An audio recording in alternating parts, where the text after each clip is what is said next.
We're here. We're talking Kansas City, the Chiefs. So it's good. So it's great to meet you. Thank you for taking a minute out today. Well, thanks for having me here. Yeah, absolutely. So before we get into your world and your work, I want to know this. 5 years ago, this pandemic changed everything for us in Yes. so many ways. How did you get through that era, and how has it affected the way that you conduct business and live today? Well, it's interesting because before the pandemic, I was doing a lot of traveling.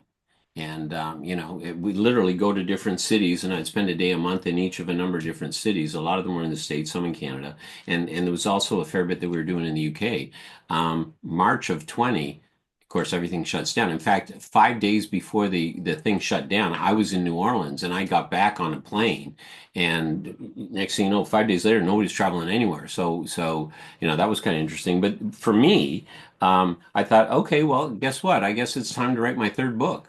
And, because all of a sudden I got a little bit more time on my hands because I couldn't go visiting people. So I had already been doing a fair bit on web calls. Whether it's Zoom or GoToTraining is what we use a lot. But it was time to write the third book. And the thing I found interesting about that was the first book, I literally I wrote that in 2010 or in 2009, I guess, published in 2010. It took me 2 weeks to do the first draft. The second one I did in 2014 and published in 15 with a client. And that one took about 6 months, collaborating with her. This one took me 3 years. Wow. Because in a month or two, I figured out the problem set that was there that I wanted to address. And but there are underlying issues that people don't notice. So the solutions weren't obvious. Like we'd work through the solutions in each of the different client situations, but they weren't, I didn't consider them a universal set because they were so different from each other. It looked like everything was different. So it took literally of 3 years of seeing how solutions are and what do they have in common? What about this? What about that? So I've learned a lot about my own business and about the business of clients that we support through the process of the pandemic because I actually got dug into the underlying issues that stop businesses from growing. So for me, it was eye-opening. And now I'm back to traveling more now than I had been in the past. Well, not before COVID, but more than I had through COVID, obviously. And we're working our way back that way. But the addition of this book, this is also the first time I've actually written a book that actually is what I do, as Yeah. opposed to insights or observations about parts of somebody's journey or something like that. So it's been very different. COVID kicked a lot of people around. And so there's also a lot of supporting people in a different way that I find than used to be the case. So those are some of the major changes that I've noticed. So speaking of the journey along with the books, let's get into exactly what you do on a regular basis. I'm going to put you in front of a bunch of kids. They're 12 years old. It's career day. You're at a school, and one of the kids is like, "Hey, what do you do for a living?" What's your answer? I help people who own businesses grow their businesses in support of whatever their goals are. That's what I do. What did you want to be at 12 years old? What was your dream gig?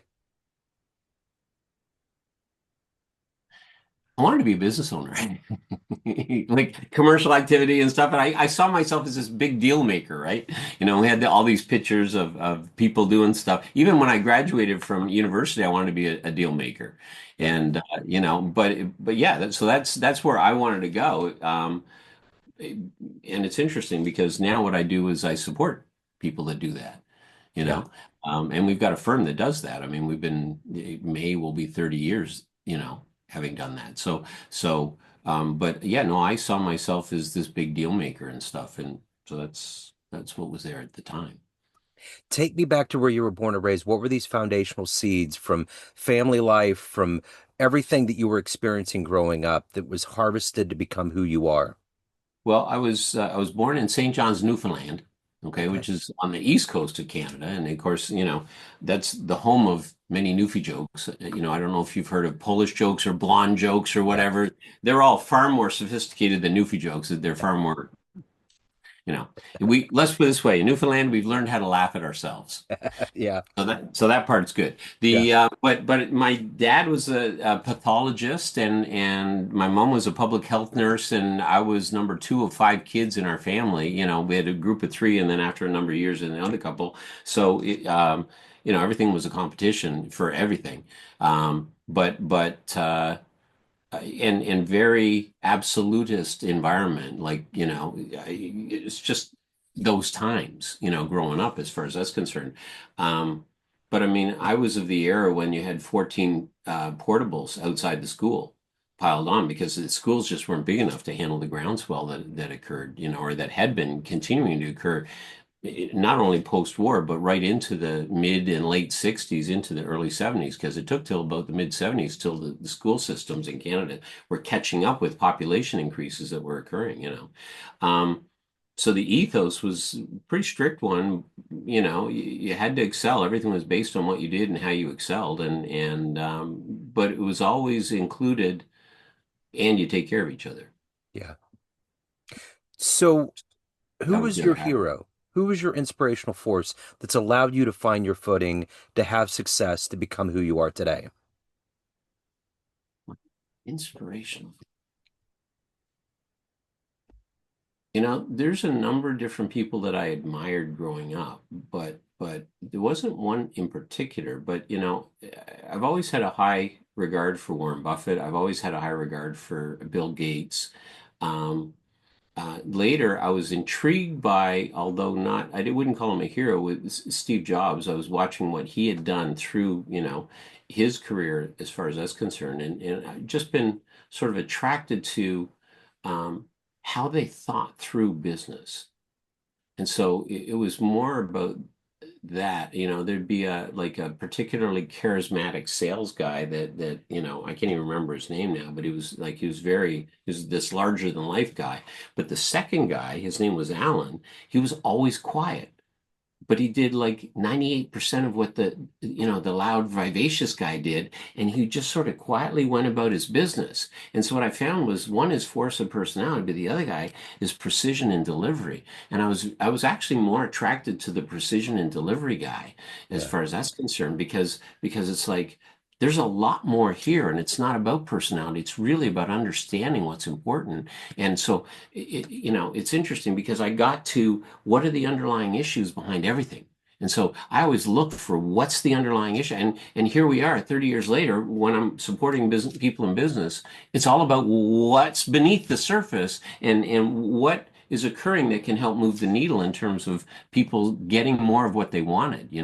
And my attitude was, business for me was a conduit to, if I can actually grow my business, I'm in a situation I can get more of what I want. If I can help people grow their businesses, I can help them get access to more of what they want. And if I help them get access to more of what they want, then they'll help me get access to more of what I want by helping, that kind of thing. So it was interesting, that whole dynamic. So there wasn't a particular person other than those couple of celebrities I mentioned, but it was more the people that were actually making it happen.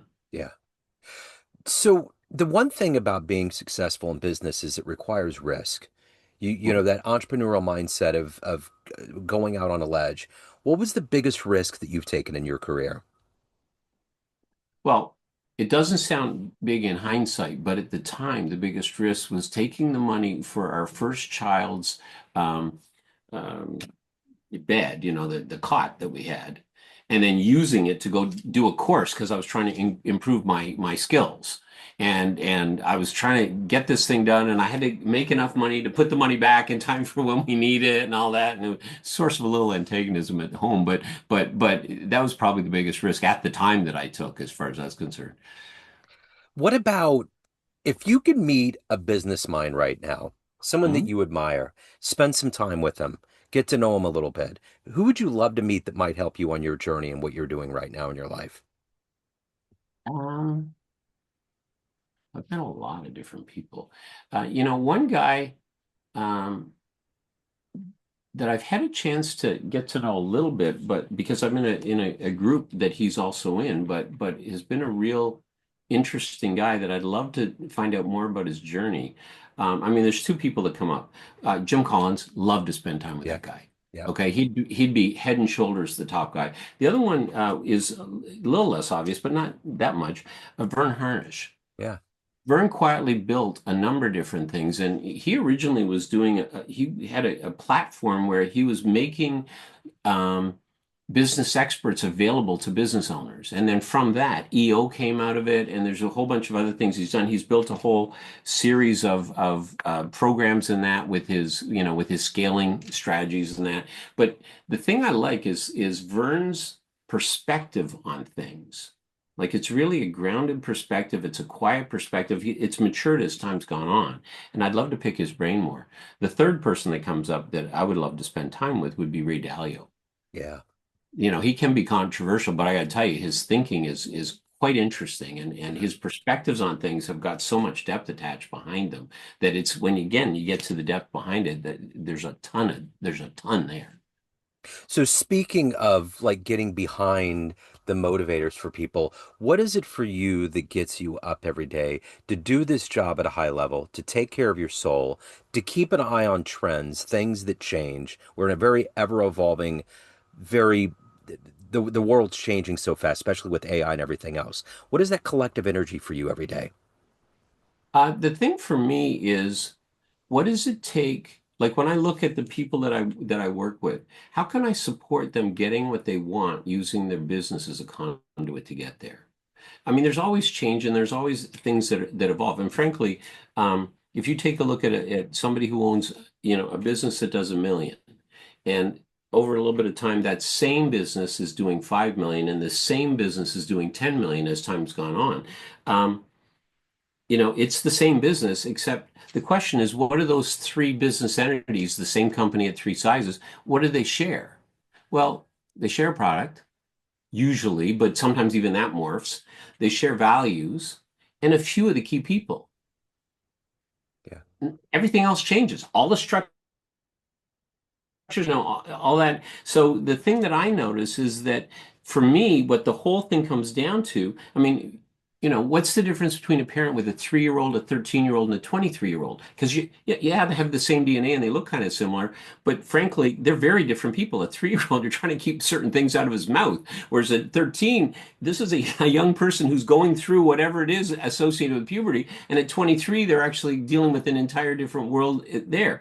The thing that actually has a parent survive that journey is just the power of the relationships they build with their children. And what I found have come to find is that it's the same in business because you're going to outstrip all your structures. I've heard a lot of people say people come and people go. What you need to do is focus on the structures or focus on the systems. It's like you're going to break those if you grow. If you stay the same size, sure, but if you grow, you're going to break those things. And so, so for me, it's like giving people access to the tools that allow them to really design and grow their businesses in ways that give them what they want, sharing the things that I've learned, a lot of it through scar tissue and other through participating with others on that journey. And if I can actually help them achieve more of who they are and what they want using the business as a conduit, it's like there's no bigger charge, Yeah. you Yeah. know. Yeah. That's what professionally speaking, that's why I do what I do. So if you were to walk into a room after we're off this interview and you were to run into an 18-year-old version of you and Mhm. showed them a book of all of these things, these business adventures you've been on, the life that you have now, would that young Yeah. version of you be surprised? Um,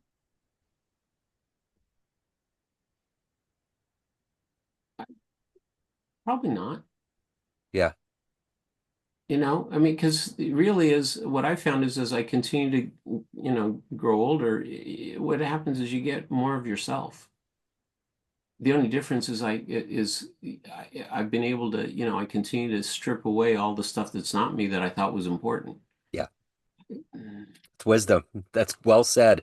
So let me ask you this. If you walked into a room of everybody that knows you in a business sense, and you can swim through that group of people to a podium and tell them a fun story. Maybe the best Chiefs game you went to, the first concert you went to, climbing a big mountain, doing something adventurous that you never thought you would do, jumping out of an airplane, a fun story that would humanize you to everybody that sees you in a business sense. What story would you tell that room? Um, Well, one of the stories I'd probably tell would be the things that I discovered when I went on my first cross-country motorcycle trip. Okay. Yeah. My brother, one of my brothers, it was 2010, and he's like, why don't we do the wild hogs thing? Whatever. Yeah.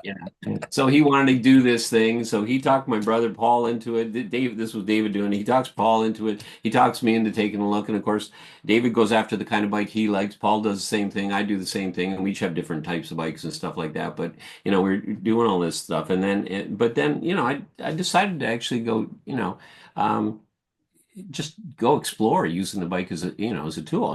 And a lot of people think that people get on motorcycles just because they're speed demons or something like that. And I found that it's not about that at all. It was about the freedom that Yep. you just feel when you're out there with, it's not about going at 600 miles an hour with your hair on fire. But what I found was that there were people have asked me about what do you find out about life or about business or something through the trip. And I discovered there were things that I did find out about life and business just through that trip, and which sort of opened me up to that you can look at life and business through any trip. Yeah. I could actually go to a cheesecake. I mean, we managed to go. My wife and I actually went to the Super Bowl in 2019. Oh Okay. man, that was the one. The one against the 49ers, and Yeah. Miami Gardens, and it was crazy because we're in the third quarter, at the end of the third quarter, start of the fourth quarter. Mahomes throws his second interception like in two series, and we're starting to try to talk ourselves out of the bad mood we're feeling coming on, right? And then it's like, and then sure enough, then they do it was actually the pass before the third and 15 pass where they threw it to Tyreek Hill down Uh-huh. the field and Uh-huh. he caught it, but he blocked and it had hit the ground. That's why they had so much time to talk about that because they were doing a review, and sure enough, it got overturned. Yep. And that's when he did, jet sweep wasp after that, right? And he scored, or he shot it there, and everybody, you could feel the energy in the entire place. They said it was equally, it wasn't. There were more Chiefs fans in there. And then the Yeah. next play, okay, he throws it to Kelsey, except there's a guy that didn't turn around, and it hit the other guy's back, pass interference, right? Yep. So we knew with the pass interference exactly how this was going to go, and it was Uh-huh. still 10 minutes left, and so, or sorry, 6 minutes left, and we were still down 10 points. So we score, we're still down 3 points, and the entire place knew the Chiefs were going to win it, and Sure. just the energy that it feels, just feeling the ups and downs of the energy in a stadium was also like totally cool, Yeah. whether you look at something like that or whether you see, an eagle with a 7 foot wingspan Yep. that's actually just riding like 50 feet in front of you, keeping pace before it takes off, or you look over and you see a bunch of moose sitting in the water just off the side of a road. I mean, there's so many different experiences you can get from any adventure. Yeah. So yeah, I have a lot of stories to tell. No, I love it. And I think about Travels with Charlie that Steinbeck did. And when I really started reading, I started reading later in life and I read Zen and the Art of Motorcycle Maintenance. And it was that romantic notion Okay. of literally getting out there, getting your hands dirty, figuring out how life works. I mean, the architecture of that was the bike, but it was about the adventure. What are you going to learn about yourself, And that's what we're all trying to figure out. So speaking of the journey, of all of these adventures and these paths that you've been on, what are you ultimately the proudest of? The growth of some of the young people I've supported. Yeah, Okay. I mean, when you can see somebody just take on life at a whole different level because of what you showed them, it's like so cool. yeah, Nothing like it. yeah. So at the end of the day, everyone has a perception of you. You have family, friends, clients, everyone that you work with, everyone that you know, but you run the show. What's your perception of you? Who do you think you are? Um, I would say that I'm a guy who cares about people, who wants to contribute and does his best each day to make a difference. And sometimes it works and sometimes it doesn't. And every day is learning and um onwards we go. And as long as some of what I'm doing lands in a way that it can make a difference, uh, that keeps it worth the game worth it for me. So we're in a rare position of me being in Kansas City and you being a lifelong Chiefs fan. What was the greatest Chiefs game you saw? Was it that Super Bowl? Well, the Super Bowl was a lot of, there's been a lot of Yeah, I them. know. It's You hard know, to pick, but well, I got yeah, to tell you, we're down 24 nothing in the start of the second quarter against Houston, and I'm just in a that's terrible mood. And right. I've got a colleague, a client slash friend down, he's from Calgary, Alberta. I'm from Vancouver, and he's sitting there next to me. He says, "Listen, this is nothing. These guys always come back. Like they always get themselves down, and they always come back." I'm like, "Yeah, right. Between your lips and God's ears, I think is the term, right?" Yeah, But sure enough, then by halftime we're ahead 28-24. I'm like, "Whoa, this is it." He says, "Yeah, yeah, whatever. You guys always do this." I'm like, "But it's so up and down with oh, this team, that it's crazy." But so that was, was it the greatest game? Well, it was certainly the most of a roller coaster game. You know yeah, what I mean? And when the energy's like that, it's like whether it's that or whether it was the Super Bowl where we did come back, or that was actually later in that same season. yeah. Um, so there was a number of games like that have occurred. I mean, look at last year. I mean, we eked out each win, and Everyone. Yeah, how do you prepare for the center to hup it to your opponent and have it hit his shoulder when he's yeah, not looking? I mean, and that's how you win that game. And then we yeah. get decimated in the Super Bowl. I That one, know. that was not pretty. But I got to tell you, I was flying back from San Diego on Monday night. And I'm in the cab, and it's, we're already, I was thinking, okay, do I find a TV here in the airport, or do I just try to rush home? So I end up trying to rush home, but I'm watching the updates on my phone, right? While I'm getting there, I'm like, oh, how does he kick it out of bounds? Why Yeah, you're giving it to them on the 40, like with less than 2 minutes to go? Like we just gave a game away. And then they try to stop him. I'm home with like a minute left, sort of thing, right? And then all you have to do is touch the guy and the yeah. game would be That's over. it. Like, what are we doing? I But then know. I later watched all the highlights, and it's like we played really well Yeah, yep. and we made brutal mistakes. And it's like the fact that we can play really well, we need to clean up the mistakes. But if we clean up the mistakes, we've got a team that plays really Oh well. yeah, we do. Yeah, That's what I'm yeah, taking from it. So I'm less afraid now of the Lions game this Sunday yeah. than I was before that, even though it was horrible that we lost the game. But I tell you, there was enough good stuff in it that it's like, okay, we can build on this. We absolutely. Yeah. You It's know, interesting you mentioned that Houston game because I think that was the turning point for the franchise. Because at home, I was the same way. We didn't know Mahomes' magic. We knew he was good, but we didn't know him in the playoffs yet.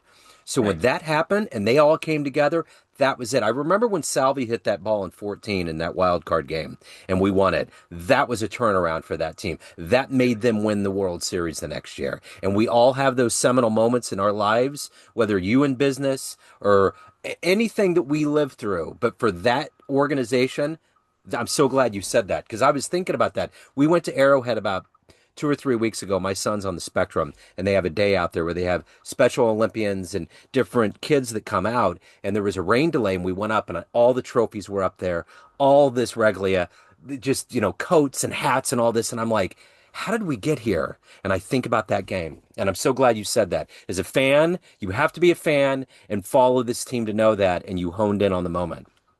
I think that was Absolutely. it. So, I can even remember it's like, Tyreek Hill fumbles and yeah, they trotted in. We had left the guy, wide open, and uh-huh, and Watson was their quarterback at the time, and he puts it right in the guy's hands. But then later in the game, you got Dan Sorensen blocking, or when they did the fake punt, Dan Sorensen went out and he tackles. He wasn't a block. He tackles the guy on fourth and whatever 3, right? And they stopped. I mean, the tide turned just as quick to our favor as it had turned against us. yep. Yep, it Well, certainly did. So oh, it's let's get to fascinating. the let's get to the good business before we get out the door here. If anyone wants to pick up your latest book, your previous books, ask you about your business, hire you, any of the good business, where do they go? Our website is walshbusinessgrowth.com, Okay. WALSH, business growth, all one word.com. And if they just want to look at the book, it's called Freedom. If you type in Freedom by Design and Michael Walsh, it's on all the Amazons. It's Okay. Canada, US, UK, like a whole bunch of places. Australia, I think we're selling a bunch there, and. And I got to tell you, the what I found is that the latest book that I've written is a great standalone read. So if somebody just wanted to pick up some pointers as to how to go to a next level, that book would really be useful for people. And I will put all of those links in the show notes. Hey, have a great trip to Kansas City. Um, I actually, my birthday is Monday, so I'm hoping they give me an early gift. Oh, that'd be wonderful. Right. Absolutely wonderful. Be great to wake up to. So, man, what a joy. Thank you so much. It was so great to meet you. Best of luck with everything. I appreciate your time today. Well, thank you. Yeah, absolutely.